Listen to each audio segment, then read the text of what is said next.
Use that target the whole time.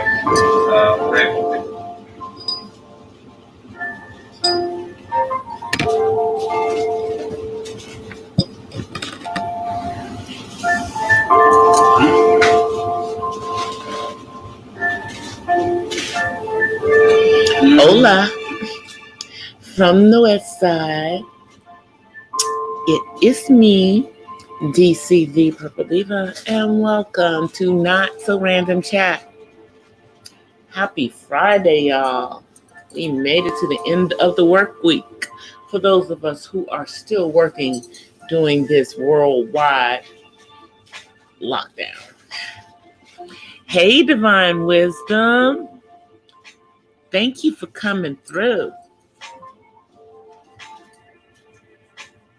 Well, I'm sorry I'm a little bit late tonight, y'all, but I got a little, hey, God loves me. I got a little involved over here. We were having our own little party over here. I pulled out a karaoke mic and we were singing songs. We was dancing, singing doing a whole bunch of stuff that I unfortunately can't do during my live stream because I don't want to get any copyright strikes. Hey, Miss Mahogany. But I apologize for being a little bit late, you guys. I apologize. A little bit late, you guys. Oops, let me turn that down. Okay, so I always have that. Oh, I forgot I still have my mic on. I told you I was over here partying. I have one of those, wireless karaoke mic thingies. Because while we're in the lockdown, I figured, every once in a while, I might whip out the mic and we could do a little karaoke up in the house. So we were doing a little bit of that. Well, I had a mic in my hand. Let me just say that. And I was singing along with some of the songs. So, we had a little R&B in there. We had a little gospel in there. We had a good mix of everything. Some old school, some new school. We were just having a party over here, because it's a Friday night. And what else are you going to do when you're at home? Hey, Tutu Thing Thing. Hey, AKA James. Nice to see everybody tonight. I'm glad everybody's here. I'm glad everybody's doing good on this Friday evening. And I want to just, send shouts out to the parts of the country that are brave enough to open up this weekend. I want to pray and I want to send shouts out to the people who are smart enough to not go out to the beaches this weekend in Southern California or in Florida. And especially shouts out to the people in Georgia who decide not to go to the tattoo parlor or to get their nails done or to get their hair done or to get their, fro put together or get their hair cut, get that line up, whatever. Yeah. I want to give shouts out to the people who are smart enough to not do that. Yeah. Shouts out to them. Hey, Matt. Hey, Terry. Yeah, exactly. So, I want to give shouts out to the people who are not going to exercise their freedom to be at the beach or to go get their nails done at, in parlors. Now, here's my thing. Okay. I know that it may be possible in the nail shops, if they have a nail guy like the guy that I have, who only allows one customer in there at a time. But I don't see that happening at the hair salons. Maybe a few of the tattoo parlors would only be one customer at a time.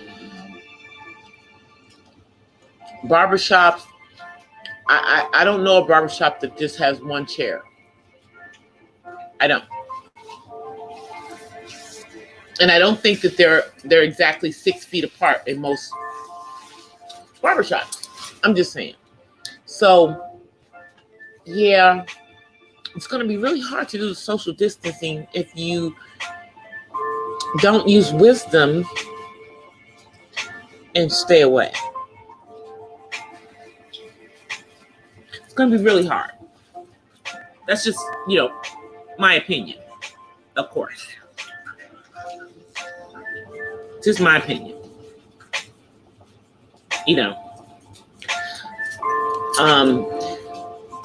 Need to talk to my younger brother, I'm not going to say my younger brother, but he is younger. Lives in the Atlanta area.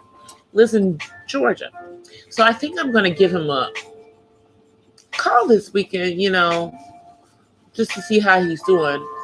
Now, the last I checked, he was working prior to this, but I believe right now his company has everybody at home because he worked for a catering company.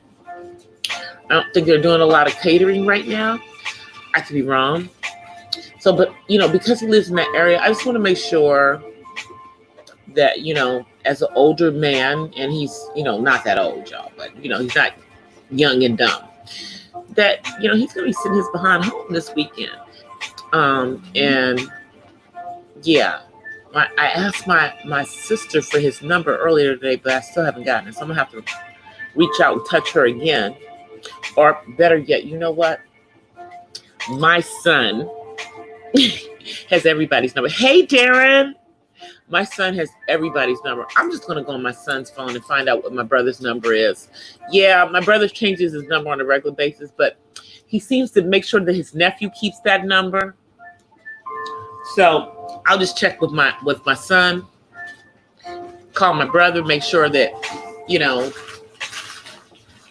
that he's not part of the foolishness that will be in Atlanta this weekend. And Savannah. And Athens. And any other city that you can think of in GA.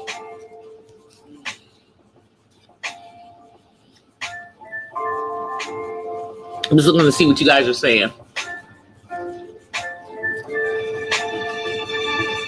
Oh, Darren's having a cigar on the porch. I forgot both of you guys are cigar men. I forgot both of you guys are cigar men. But it was like close to 90 degrees here today. It was, if it was a different part of the time of the year, it would have been shorts weather. And of course, there were many people who had on shorts.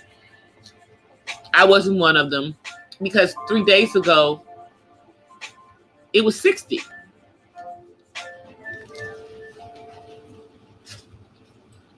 And I refuse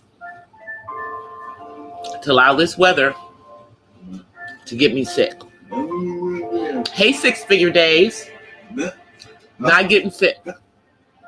Yeah, and it's supposed to be like in the 90s tomorrow too.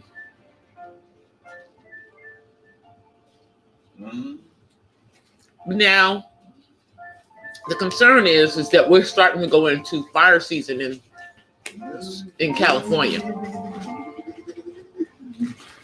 I don't know how that's going to work in the middle of everything that's going. I guess it's going to work pretty similar to what's going on in the states that were hit by tornadoes in the last couple of days. There's going to be delayed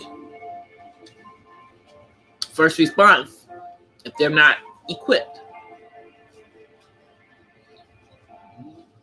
That is crazy. Lives could be lost.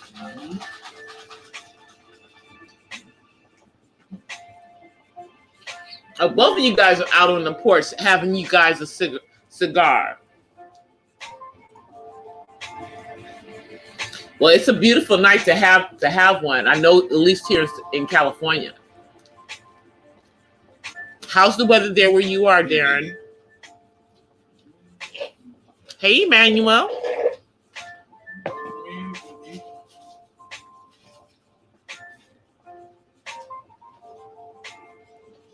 Yeah, I've been around these YouTube streets today, and I've been in some really good chats that were talking about some really good stuff. You know, shout out to all the content creators that were giving out knowledge today. You know, I went into several ones that were about the V, that were giving out interesting information, you know, and I also went into, you know, just several conversations, just, you know, chats that were just about just anything. And, you know, a lot of people are talking about the changes that are happening on the platform. And what I saw was, I noticed that a lot of channels have gotten this membership thing. And it doesn't appear that it has it doesn't appear that there is a, you know, supporter requirement as long as it's a monetized channel. So I guess that means you have to have at least 1,000 subscribers and be a monetized channel. But I'm seeing like a lot of channels that are doing this. It's not necessarily to do away with the super chats that they have, but I think that this will be a better way for people to be able to like support channels that they want to support on a regular basis without just throwing a super chat here and there. Even though I think on both methods, I think YouTube takes their, you know, percentage off the top. However, it's still a consistent way for a lot of people to support channels that they want to support. And it's really good that a lot of the, I would say smaller YouTubers like me, you know, who aren't over 10,000 or, you know, whatever, that have the ability to do that, whether they're at, you know, 2,000, 3,000, you know, 4,000, whatever, they have the ability to do that and then offer, you know, whatever they want within the membership to the people who, you know, support their channel. So I think that that one is a very interesting one that they have brought about. I knew about it before, and now I'm seeing it more because more of the smaller channels that I support have that ability. So now I'm learning more about it. Before it was just like all the big channels, you know, I think they had to have like over 30,000 subscribers. And I know like early this year, before the V came, my goal was to get to 10,000 by the end of the year. But we'll see how that goes. But I'm just going to keep growing organically, keep doing what I need to do, keep being myself. Make sure I'm not missing anybody in the chat. And, you know, just keep rocking and rolling. I did want to tell you guys, like today, I saw something that was so fascinating to me in the autism community. Now, I know a lot of you guys don't know a lot about autism, but most people have heard of Temple Grandin, who is an adult with autism, and they did a movie about her on HBO. She has a PhD in agriculture, and she's probably the most well-known person with autism in the world.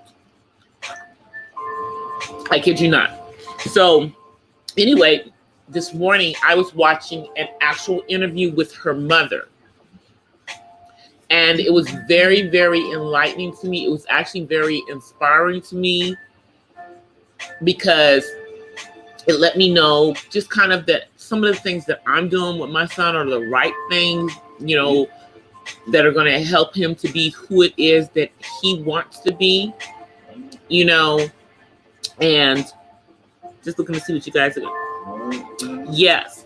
And her mom was on there, and her mom wrote a book, and I think I told you guys a few times that, you know, I'm in the process of finishing a book that I wrote, and the book that I wrote is just going through all the way up until my son really got out of high school and got out of school. It doesn't deal with all the things that are going on now that probably, I guess, eventually be another book.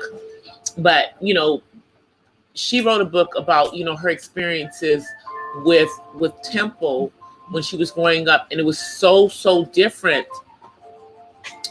in that time period because the education system was very much more localized than it is now. And the funny thing is, to me, is that it appears that even though they knew less about autism at that time, and here's an FYI for you guys, autism has always existed. You know, I mean, it's existed for a long time, for centuries. They just didn't put a name on it, or they misnamed it. You know, or they thought the person had mental retardation when that wasn't what they had. But she was just talking about, you know, the school systems there and how they literally had, like, you know, speech therapist was a lady who ran a speech therapy out of her basement, because at the time that this was going on, women weren't really allowed to do more than specific jobs. So a lot of the people that she went to were people who were literally running things out of their homes, like speech therapy out of their home, like school for preschool out of their home, things that we have lost in how we have blown up everything, you know, as far as communities are concerned. So it's really interesting listening to her take on the things that she did back then, which are similar to the things that many parents do today to help their children to become, you know, functional, hopefully adults, and social. And then also today there is a upload from actually from Temple Grandin that I was watching it, and it was also very inspiring to me, because she's a high advocate for people on the autism spectrum to not sit home and collect the check, to find something that they're good at and get out and get a job and be able to do things for themselves. And she's not just referring to people who are verbal. I mean, it doesn't matter where they are on the spectrum, because even people who are nonverbal can be a genius. They just, for whatever reason, aren't able to articulate everything that is in their head to us, you know, out here, so that we can understand them.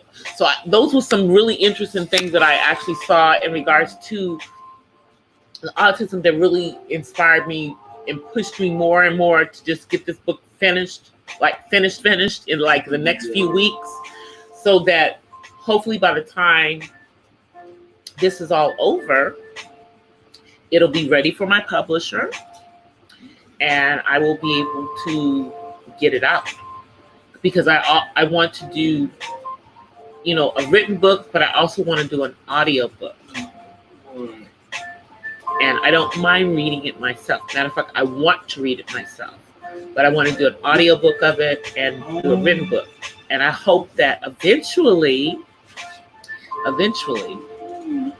because I realize that this is something that I'm going to do, even though it's not what I want to do, but I realize that it's part of my purpose, is that, you know, I will be talking, you know, doing speaking engagements, you know, wherever it is needed, to parents, to give them, you know, hope, you know, because people forget that autism does not end at 18.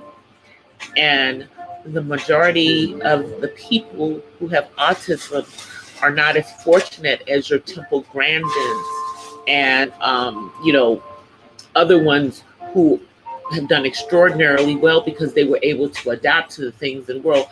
Most people with autism, even as adults, live at home with their parents and are unemployed. So they're not living independently, even though they may want to and have the skills to. So, I just need to, give hope. Even though my son is not there yet, I know that he will be there eventually because I'm determined and he's determined.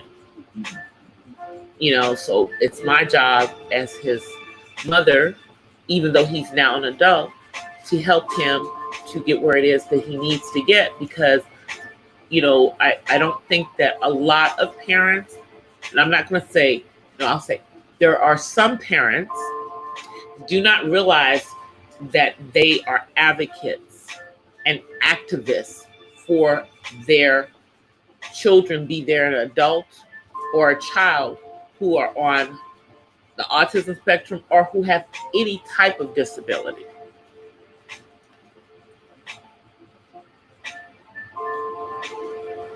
Just looking to see what you guys are saying in the chat, because I know you guys know I talk a lot. Hey, Patchwork Tea, thank you for coming. Trying to make sure I don't miss anybody. But just seeing those things, because it had been it's been really, really busy at work, and one of the things that I normally would do is in my mornings while I'm working, is I would go and hang out in the autism sector on YouTube and get to go watch like a lot of the autism channels, but I hadn't been able to do that. And one of the main ones that I watch is this channel called Autism Live that's actually based here in Southern California. And, I was doing catch up, but I was able to catch this particular program today live while it was actually going on. And it was just the inspiration to me as a mother of someone who, people consider special needs, but, we consider ourselves autism moms. And it's weird how with this particular neurodiversity, we as parents take on the neurodiversity as part of who we are, even though we are not actually, most of us on the spectrum.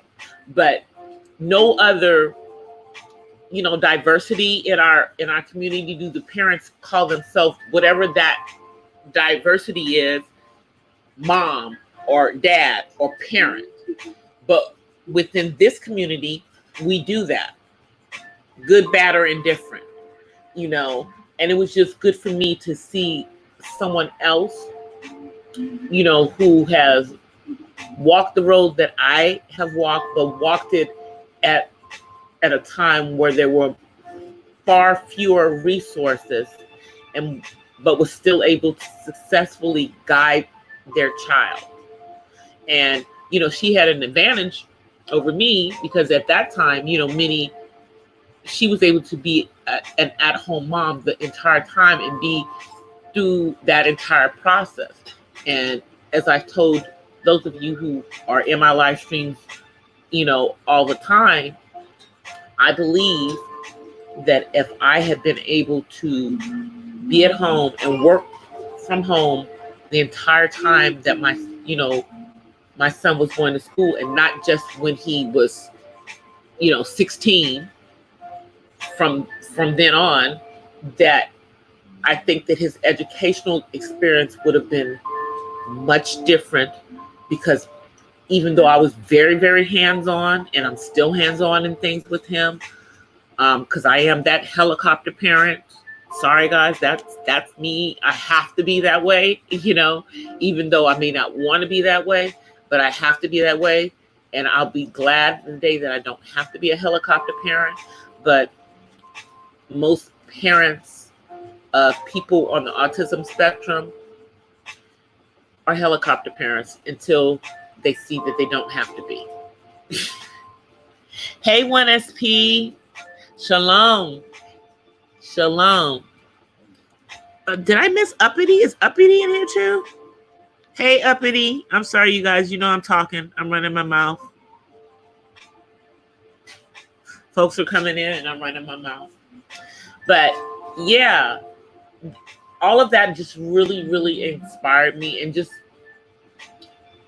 more than confirmed that all the things that I'm doing are within part of my purpose, because there aren't a lot of voices of parents of color or black, let me just be honest, within the autism community. I mean, yeah, you have a few celebrities, but I'm not a celebrity, and I think that they need to see more everyday parents who have gone through this versus people who are celebrities and have a ton of more resources than many, many parents within the autism community will ever have. Thankfully for me, because one of the reasons I stayed in California was because California has so many more resources than I would have gotten for my son someplace else that I didn't have to pay for, that the state covered. But in many states, it's not like that. In many countries, it's not like that. And for many, many parents, when you have a child that's on the spectrum, to get the things that your child needs, speech therapy, behavior therapy, even adaptive PE, or they may not have special education, schools, everything that they need, it becomes extremely costly, extremely expensive, which makes it that only those who are wealthy are able to get these services, and then those who are not wealthy are not part of the equation. That's the reason why people like, Holly Robinson Pete and her husband started the Holly Rod Foundation to help other people, because they knew that they could get the resources, but they wanted to make sure other people could get the resources. For me, because I've been so actively involved in organizations that were involved in the autism community by giving them my intellectual knowledge in other areas, I've been able to get a lot of resources for my son throughout his life, all the way until he was an adult. And I still have that kind of pull with the place that he gets, a lot of his services through, which is one of the reasons why I'm still in Southern California. But eventually, I know that I may not be in this area because it may not be the right, mix for him. I don't know. But I know it gets more and more expensive living in California. It's a very fast-paced place, and I'm just concerned about whether he will be able to be successfully independent here. I don't know. I'm not saying he won't be, but we'll see, because we got time.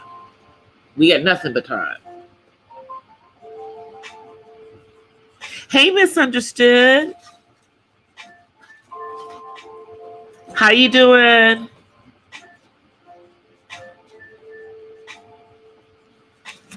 Oh, I know why I can't see anybody. Let me take myself out of type chat to live chat. I'm like, why don't I see anybody? Now I can see everybody. God, I hate that when my phone goes to that. My son's dad, he is here in California.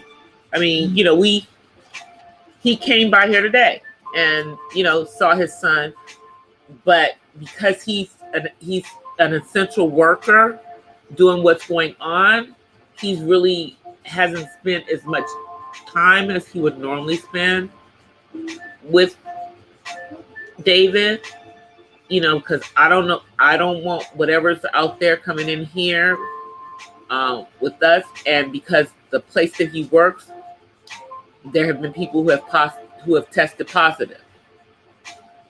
They're no longer in the office, but you get my drift.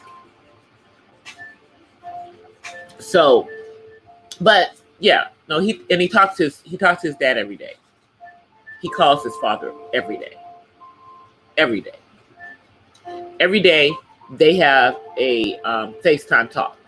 So, you know, they've got a great relationship. The Latoya, hey Latoya. Hey sis.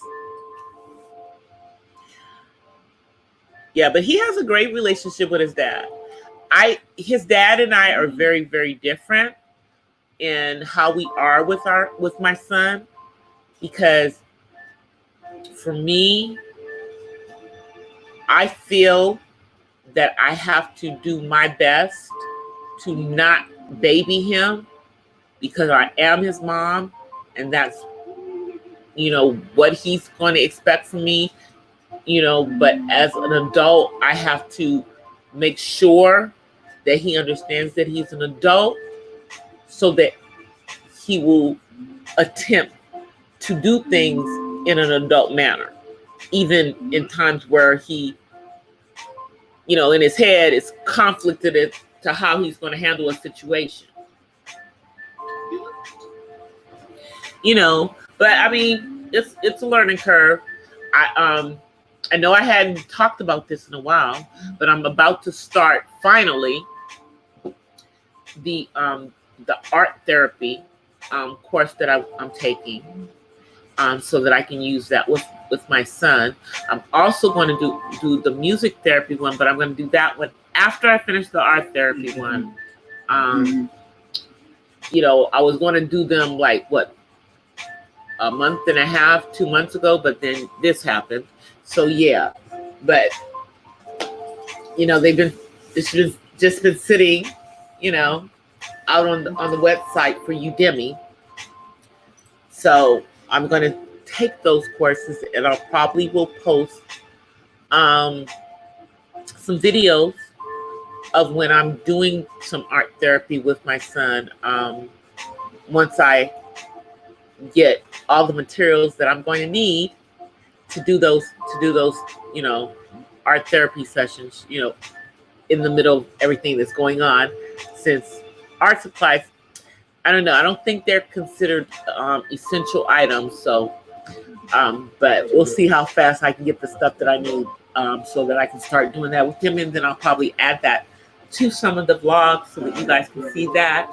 I'm also really doing some studying on gluten-free living, because, you know, that's one of the things that I wanted to do with my son, was to try to switch his diet to gluten-free. However, with everything that's been going on, it's been kind of crazy to be consistent with that. But I am about to double down for him, even if we got to make him separate food from the rest of the house in order for it to work. I'm going to do it. Hey, Mella.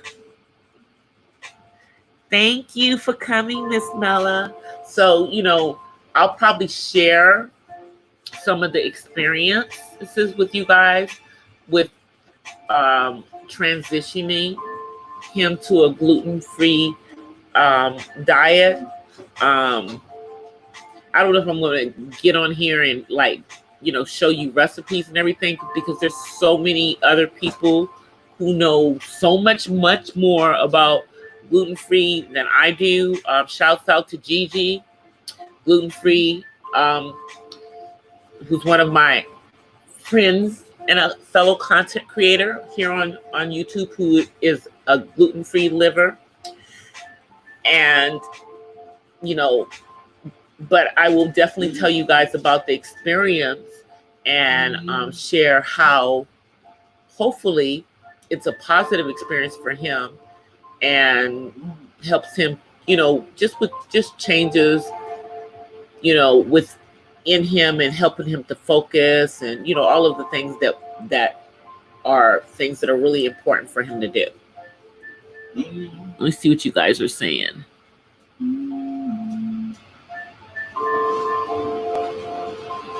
But right now, I think it's probably a good time to start to do this while we're going through this.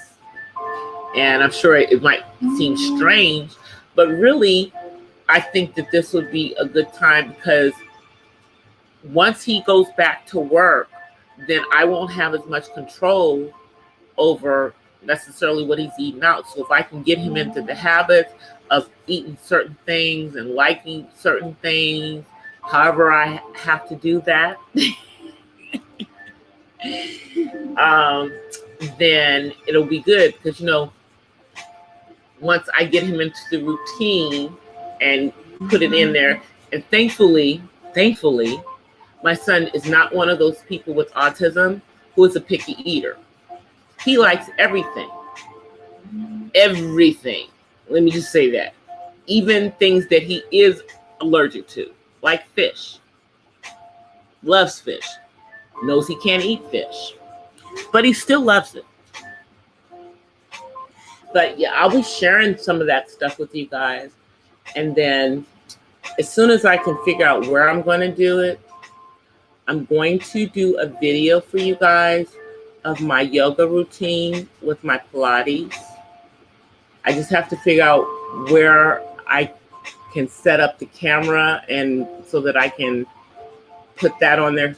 Because I think that doing like yoga and meditation are really, really good things. And I think especially with a lot of us being stuck in the house right now and everyone not necessarily getting out and going for walks and exercising like they should do, that, it just would be, something that most people can do.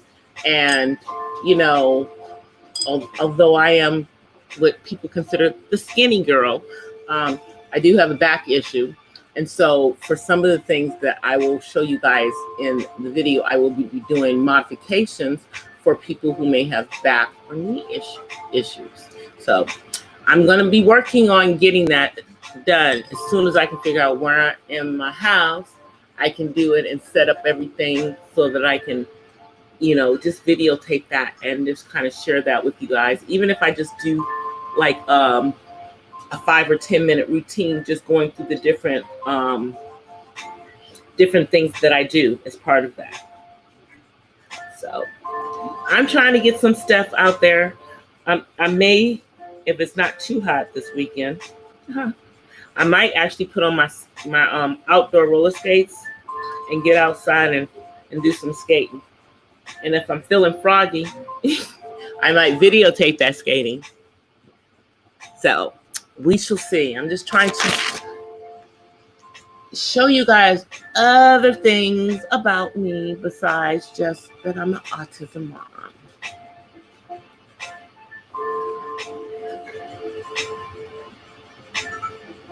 I'm looking at what you guys are saying. Pro ballers. Pro ballers are fans of 1SP. Who is my favorite? What, pro baller? Gosh. Are we talking about football or basketball?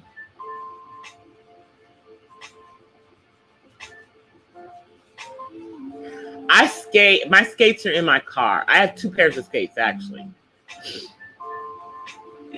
I have 2 pairs of skates. I have 1 pair of skates for skating inside, and I have another pair of skates for skating outside. Yeah, I have some Flomax on 1 pair of skates, and they're like they're Stacy Adams shoe skates, because I'm an OG skater. And then my outside skates, I have some Bones wheels on.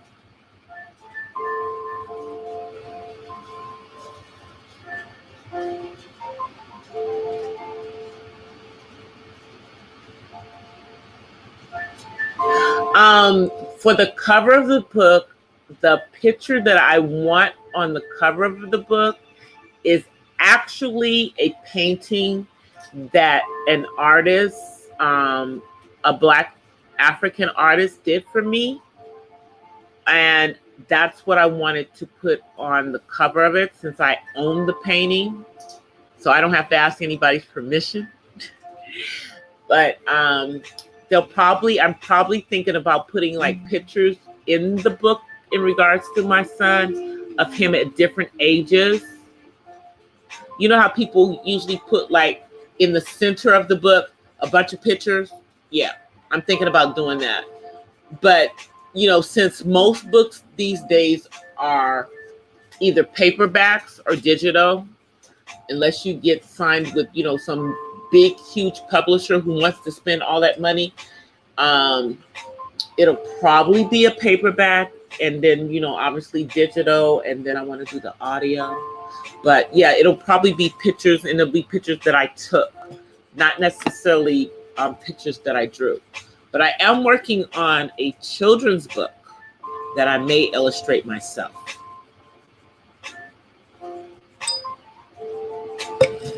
I'm working on so much stuff, you guys.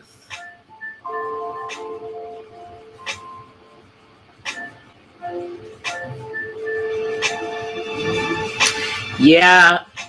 Well, I mean, you know, you guys have to think. I mean, I have been skating since like the early 70s when I was a kid. But when I came to California, they skate very differently in California than they skate everywhere else. You know, everywhere else in the country, we kind of have our styles of skating and everything. In the DMV area, in the Washington D.C. area, we do what they call like crisscross skating, and we skate fast to slow to couples, slow songs, and we skate slow to fast couple songs. That's how it works in DMV. I know, like in the Midwest, you know, places like Detroit, they skate on the downbeat. You know, so they're on a different beat than the rest of us. Chicago has their own, you know, way of skating, and then you come to California, and then it's just like the California thing. Not that they really have a specific style, but they like to do the dance skating and everything out here, you know. And you're not a real skater out here if you don't know how to skate backwards. So, you know, I went through all of that kind of conversion when I first came out here. But when I was in college, what I remembered is that East Coast, West Coast, the Black Greek organizations would have skate parties. So I would go to skate parties when I was in college. And then when I got out of college, you know, I would go skating. That was one of the underground cults, so to speak, that I was in. I was in the skaters. Skaters are like, you know, their own little underground group. You know, just like I'd say people who do like the karaoke, that's definitely a specific sect of the population. Gamers is a specific sect of the population. You know what I'm saying? But even though you can do all of those things, you can cross into those different groups. But it's, you know, it's like a skating at the rinks, being a rink rat. Yeah, it's kind of an underground thing. Oh yeah, the movie with T.I. Yeah, but you know what? Somewhere on YouTube, if they haven't taken it down, is a movie called 8 Wheels. And it's like a documentary movie that kind of goes over skating all over the United States. And, you know, how doing a specific portion of history, how during segregation, how, you know, skating was kind of a safe haven, you know, for Black kids. so they wouldn't be hanging out on the streets and everything. And once they started going, into the skate rinks, how it turned from, everybody skating to mainly Black kids skating. So if you want to take a look at that, it's called 8 Wheels. I know it's somewhere on YouTube, and it's not 8 spelled out. It's literally the number 8 and then wheels is the name of the movie.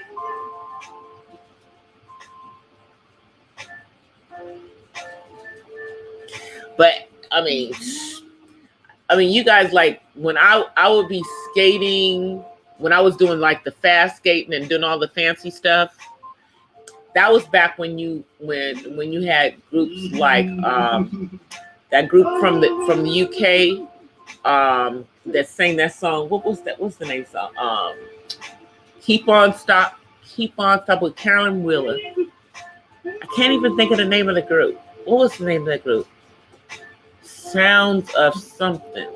Can't think of the name.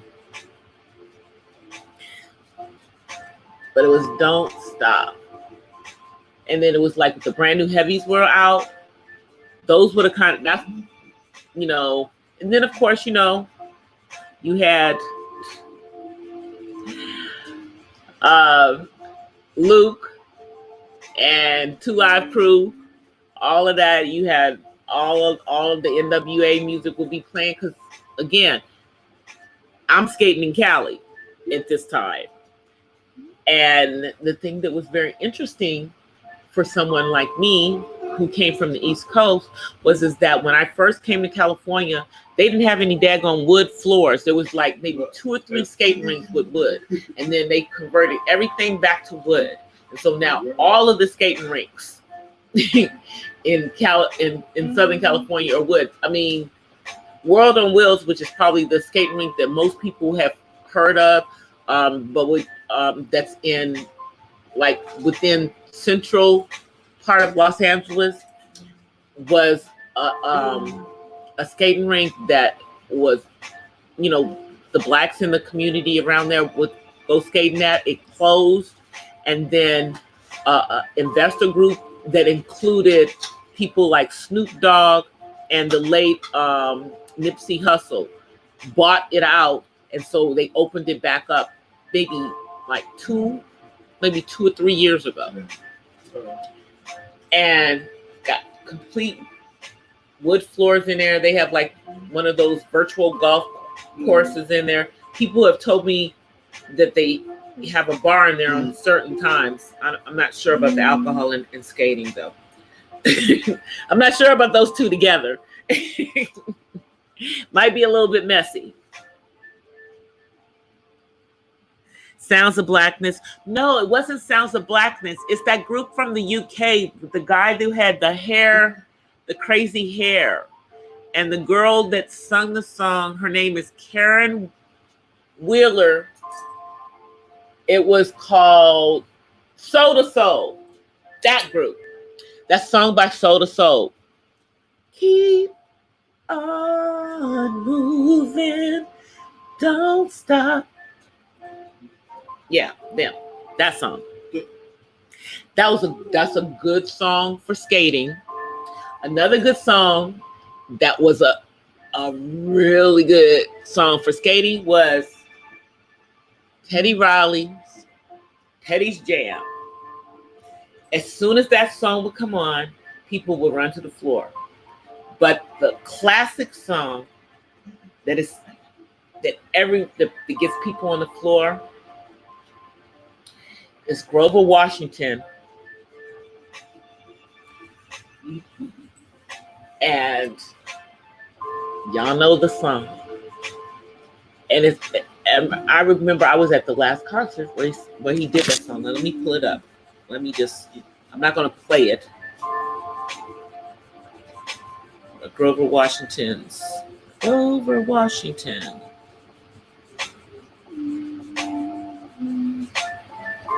It was like, he was like one of my favorite artists. I love me some Grover Washington. I loved his music.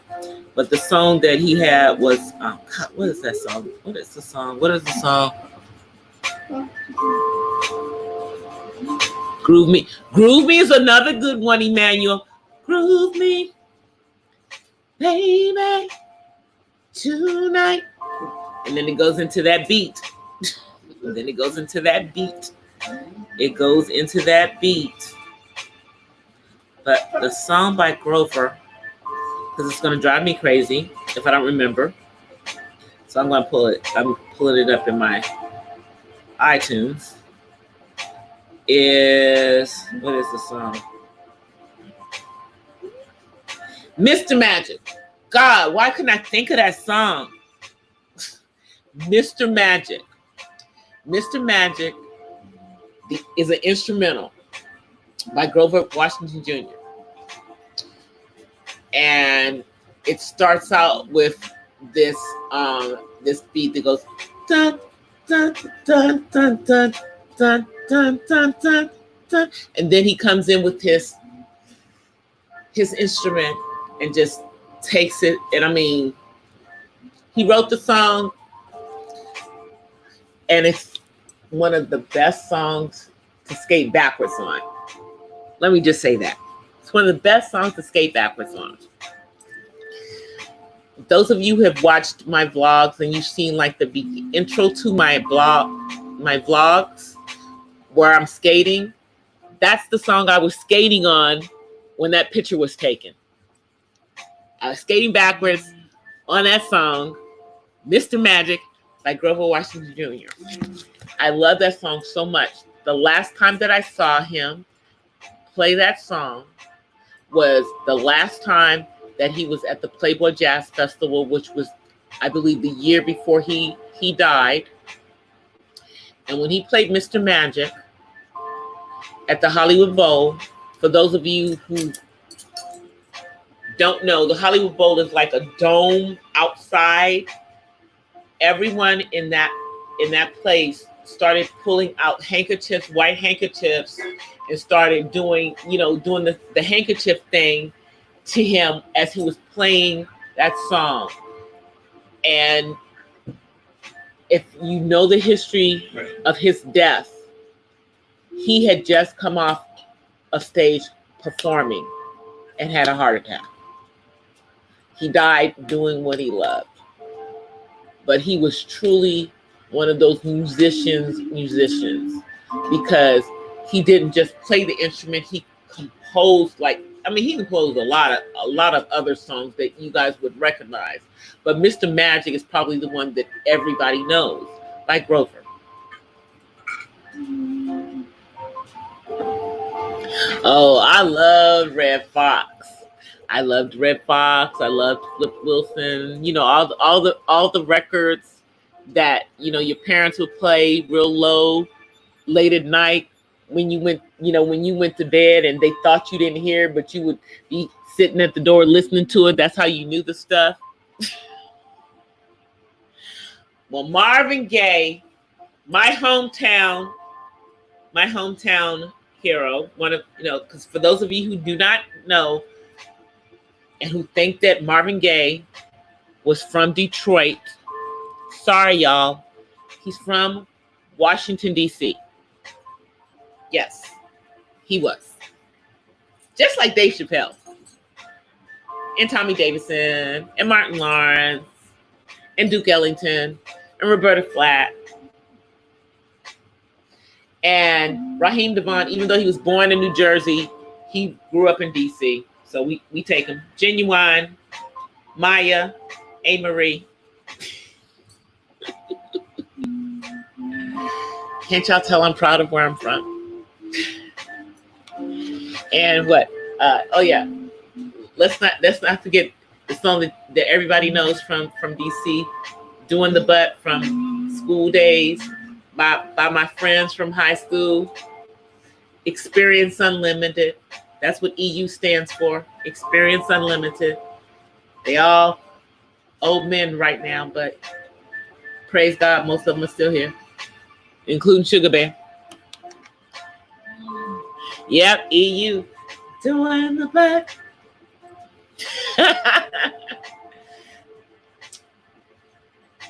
I love that song. It represents for home, you know.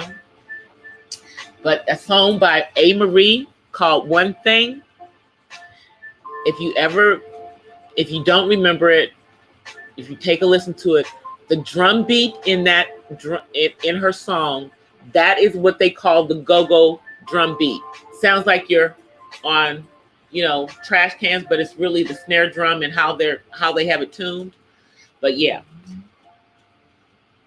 that beat is the same beat that then Beyonce stole and used in Crazy in Love when she, first was doing her stuff with her now husband. But yeah, I love go-go music. And, I can import it, digitally out here nowadays.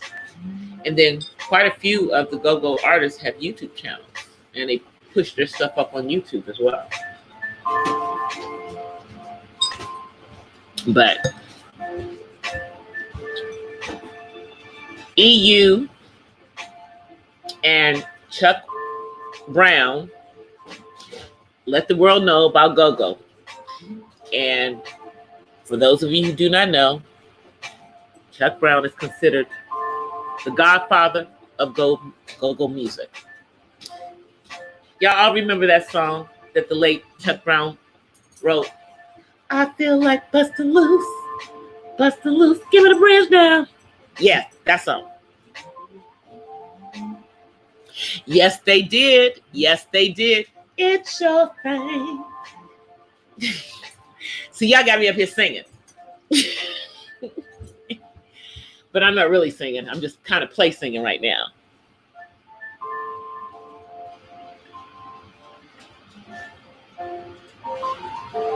Yeah. It's this one thing that got me tripping. It's this one thing that got me tripping. It's this one thing that got me. Oh. Told you I know the song. I know the songs.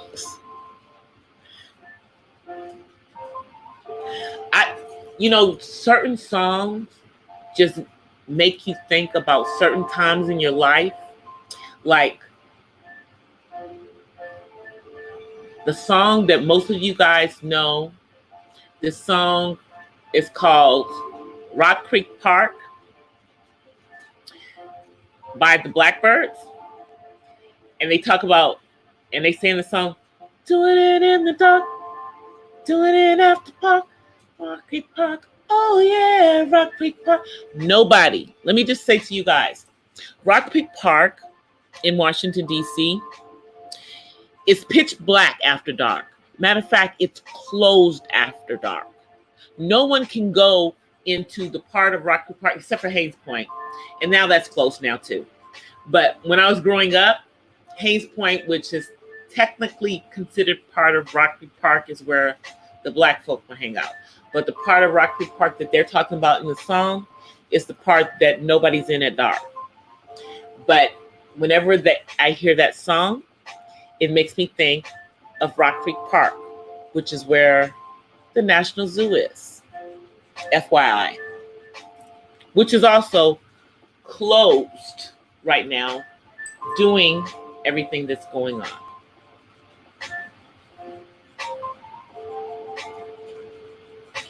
They are, but here's the thing. A. Marie,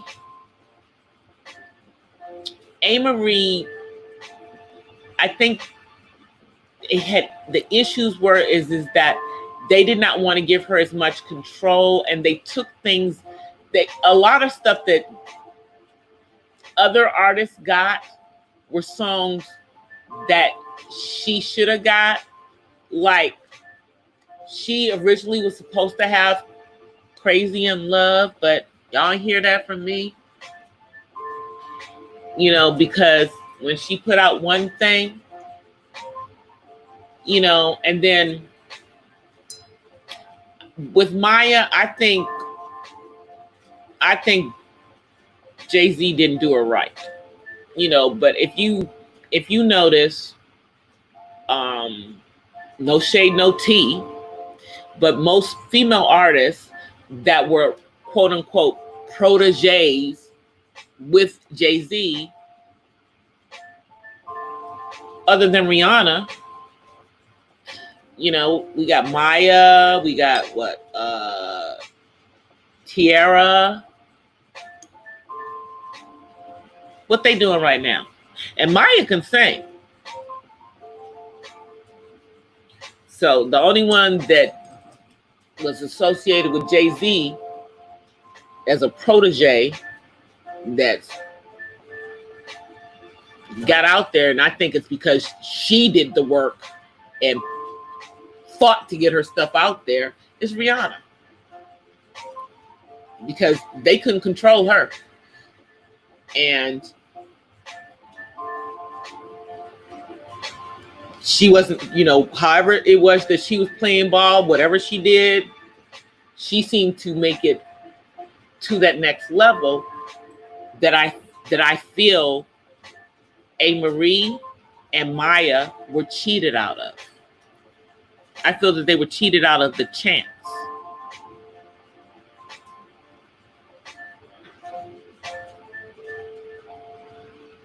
Yeah, no, see, that's the thing. I don't think they're, but then again, there are pictures that do show Maya with the thing over her eye, the sixth thing over her eye.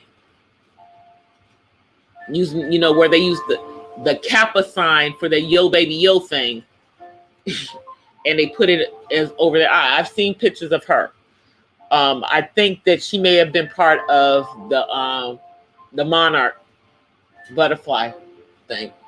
So I'm not going to even say she wasn't, because there seems indications that she might have, because she has had those butterflies. You guys, and I know this is getting like really deep at the end of the show, but just go and look at some of the stuff in regards to the monarch butterfly, the butterfly effect, in regards to the Illuminati. But yeah, there are many handlers in the music industry.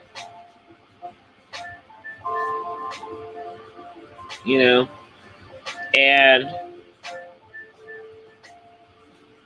certain people choose not to go past certain points, or they choose not to open up certain doors that lead down certain paths, because there are a lot of people who can sing out there, myself included. Back in the day, I had all the right connections. I knew all the right people, and I just saw things. And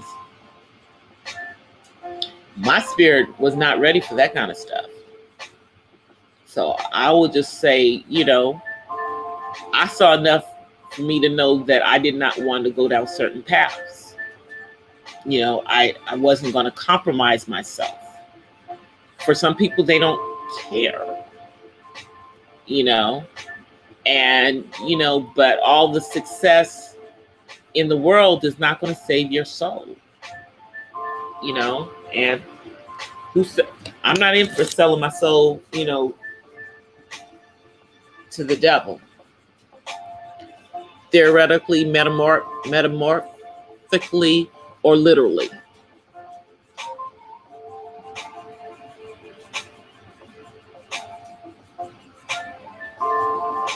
All right, so let me come on here and then just let you guys see me before we get off of here. Hi, everybody. How you guys doing? Is everybody hanging in there, hunkering in, especially those of us who are in what are no longer really considered the hot spots? Because I don't think New York and California have kind of evened out, even though we're still locked in, but we're starting to see less and less. I'm praying that this weekend is beautiful as it's going to be in many parts of the country, the people continue to practice social distancing. Those of you who are in Georgia, let me just say that again. Georgia, yes, please do not go to the tattoo parlors, the nail salons, the beauty salons, the barbers this weekend. Don't do it. Practice that social distancing. This is about money. This is not about your life. They don't care about your life. How about that? They don't care about your life. Just had to get that message out, you guys. Anyway, I know that all of us are going to be safe this weekend. I will see you guys on tomorrow. I thank you guys for coming out and hanging out with me tonight. I appreciate it as always. I hope I didn't talk y'all ears off like I normally do. I try to, not. Like I had a few people up here with me last night, so it wasn't just me. But I will see you guys on tomorrow. I may come on during the day. Just depends on how things are going, because I think I'm gonna barbecue. I think I'm gonna do some ribs on the grill. Don't hate on me if I'm eating pork tomorrow. Sorry. It's gonna be too hot to cook in the house, so I'm thinking about going outside. And I might actually live stream while I'm doing that. We'll see. All right, guys. But until tomorrow, I just want to offer you guys peace and blessings from the West Side. Bye, everybody. Be safe.